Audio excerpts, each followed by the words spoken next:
Mr Gould, one of the constitutional niceties of the UK is the Sewell Convention, which is a unique process requiring consent from the Scottish Parliament. And obviously the Sewell Convention means that the Scottish Parliament's consent is required for any LCM requested by the UK Government. If the Scottish Parliament refuses to give an LCM for the EU withdrawal bill, what will your recommendation be to the UK Government if that consent's withheld? I think it's important that we respect the debates that are held in the Scottish Parliament, but ultimately it is the UK that will decide, the UK Parliament that will decide the terms on which we leave, whether there are SNP members in that Parliament, and it is important that we protect the principle that international negotiations are conducted by the UK Government on behalf of all UK citizens. It's also important, of course, though, that in doing that, the relations between the UK Government and the Scottish Government are relations of respect, and the relations between the UK Parliament and the Scottish Parliament are relations of respect and understanding. Thanks very much for that, but I guess that was a polite way of saying that the will of the Scottish Parliament, if it decides to withhold that consent, will be ignored. No, we would never ignore what happens in the Scottish Parliament. Well, we'll see very shortly, I suspect, when it comes before the Parliament. Adam Tompkins. The result of the vote on motion 20318 in the name of Michael Russell is yes 92, no 29. There were no abstentions. The motion is therefore agreed.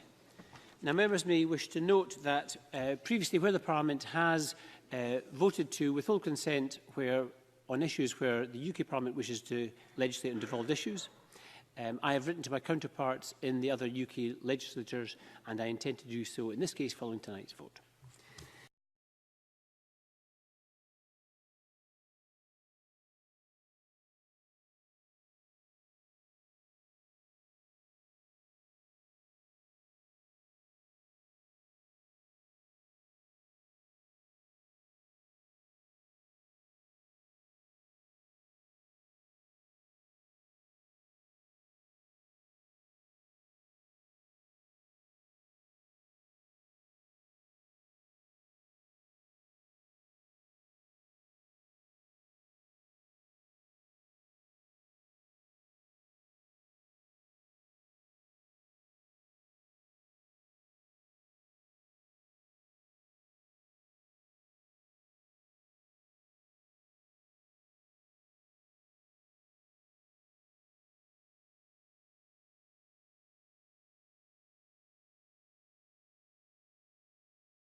This whole debate is about the existing powers of this Parliament, powers in relation to policy areas such as farming, fishing, justice and the environment, for which this Parliament already has responsibility.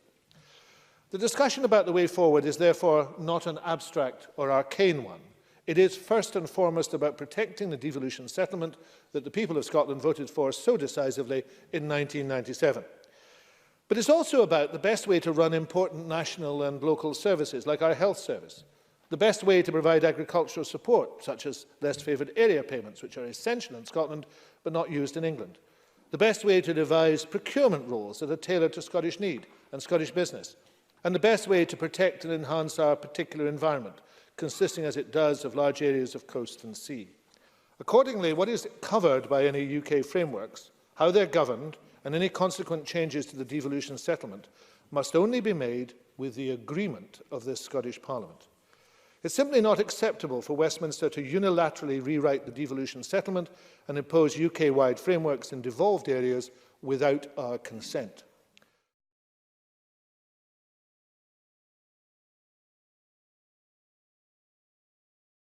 The question is that the motion standing on the order paper be agreed.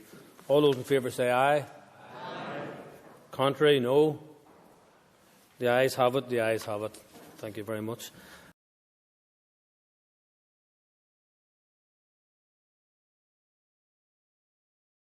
On the European Union Withdrawal Agreement Bill was set out in the Legislative Consent Memorandum published yesterday. It does not recommend that the Senedd gives its consent to this bill. Let's say the Scottish Parliament refuses to pass a legislative consent motion. What, in your view, are the implications of that?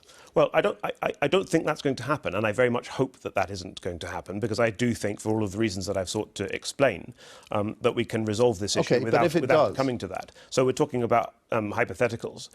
If it comes to that, then, as the Minister correctly said, the House of Lords will have to decide whether it wants to press ahead with this bill or not. And, you know, the legislative consent is not a legal requirement for this legislation to be enacted by Westminster, but it probably is a political requirement. And the political price of enacting legislation without consent might be quite significant indeed.